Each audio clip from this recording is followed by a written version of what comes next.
andimbomira kuzvishandira pandavaka mungapudze asi azvindityise kauno kenyu ndakakajaira mungaedze sei mungandivenge sei asi andimbomira kuzvishandira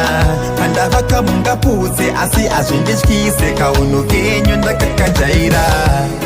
pandinovaka munoputsa munoda kuti ndisekwe nenyika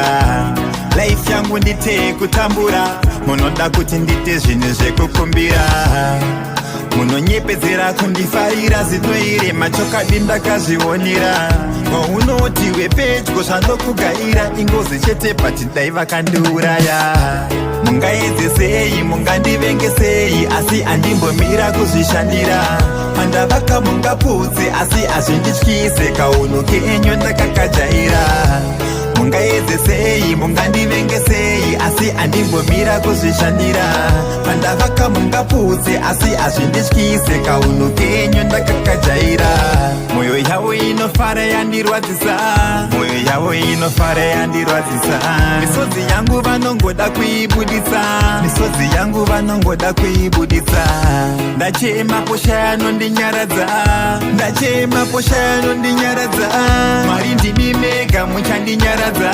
mwari ndimi mega muchandinyaradza maradzo ese muchamapodza kunyange mumwoyo mangu zvichimborwadza zvandobata mumaoko ropafadzai ndagonyera kwamuri mwari ndiri henyu wai mungaedze sei mungandivenge sei asi andimbomira kuzvishandira pandavaka mungapudze asi azvindityise kauno kenyu ndakakajaira mungaedze sei mungandivenge sei asi andimbomira kuzvishandira